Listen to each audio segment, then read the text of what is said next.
Sangkakala akan menandai penghakiman yang hidup di bumi, 4 kehancuran dan 3 kesengsaraan. Ini adalah 7 penebusan penghakiman pada wabah di bumi, sementara keselamatan masih mungkin sebelum penutupan belas kasihan. Pertimbangkan pentingnya hari pendamaian di padang gurun dalam Imamat 16. Itu adalah hari terpenting dalam tahun Yahudi karena hari ke-10 dari bulan ke-7 menandai penutupan penghakiman Israel untuk tahun itu. Demikian juga sebuah paralel ditarik untuk generasi terakhir dalam Wahyu, saat meterai keempat dibuka dan sangkakala pertama berbunyi. Lalu malaikat itu mengambil pedupaan itu, mengisinya dengan api dari mezbah dan melemparkannya ke bumi. Maka meledaklah bunyi guru disertai halilintar dan gempa bumi.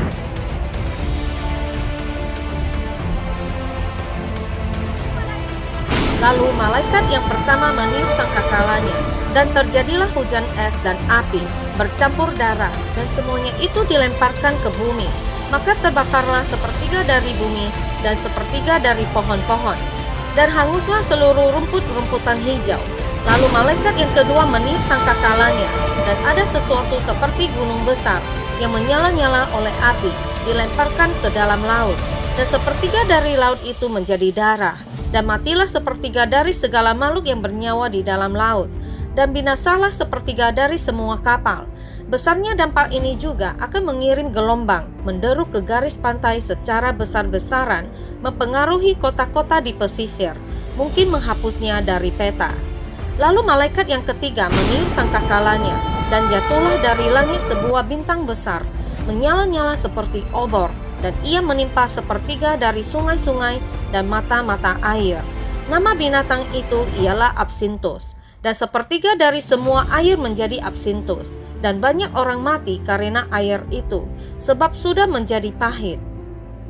Lalu malaikat yang keempat meniup sangkakalanya, dan terpukullah sepertiga dari matahari, dan sepertiga dari bulan, dan sepertiga dari bintang-bintang, sehingga sepertiga daripadanya menjadi gelap, dan sepertiga dari siang hari tidak terang, dan demikian juga malam hari. Lalu aku melihat, aku mendengar seekor burung nasar terbang di tengah langit, dan berkata dengan suara nyaring, "Celaka, celaka, celakalah mereka yang diam di atas bumi oleh karena bunyi sangkakala ketiga malaikat lain yang masih akan meniup sangkakalanya." Lalu malaikat yang kelima meniup sangkakalanya, dan aku melihat sebuah bintang yang jatuh dari langit ke atas bumi, dan kepadanya diberikan anak kunci lobang jurang maut.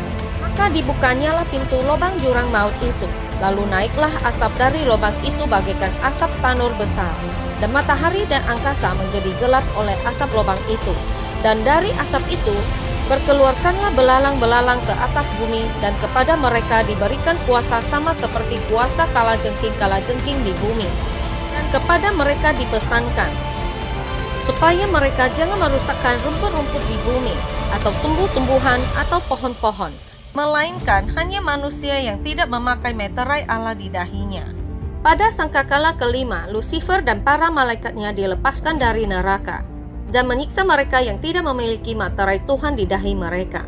Mereka akan muncul secara fisik untuk dilihat semua orang. Dia akan datang sebagai malaikat cahaya yang menyamar sebagai Tuhan yang Maha Kuasa, mengejek kedatangannya yang kedua dan menempatkan dirinya sebagai Tuhan, menipu bahkan orang-orang pilihan jika itu mungkin. Banyak yang akan kagum dan percaya kebohongannya. Janganlah kamu memberi dirimu disesatkan orang dengan cara yang bagaimanapun juga, sebab sebelum hari itu haruslah datang dahulu murtad, dan haruslah dinyatakan dahulu manusia durhaka yang harus binasa, yaitu lawan yang meninggikan diri di atas segala yang disebut atau yang disembah sebagai Allah. Bahkan ia duduk di bait Allah dan mau menyatakan diri sebagai Allah, dengan rupa-rupa tipu daya jahat terhadap orang-orang yang harus binasa, karena mereka tidak menerima dan mengasihi kebenaran yang dapat menyelamatkan mereka. Dan itulah sebabnya Allah mendatangkan kesesatan atas mereka, yang menyebabkan mereka percaya akan dusta. Lucifer diizinkan untuk menggunakan kekuasaannya selama 42 bulan. Krisis pemerintahan yang akan terbentuk segera setelah sangkakala pertama adalah awal dari sistem binatang dalam Wahyu 13, yang akan menjadi satu-satunya sistem yang layak secara ekonomi dan juga secara global, berfungsi dalam keadaan dunia pada saat ini selama hari-hari itu. Pada saat ini dunia akan hancur dan kebutuhan hidup akan menjadi langka dalam waktu yang sangat singkat. Lucifer akan memimpin pemerintahan ini setelah kemunculannya.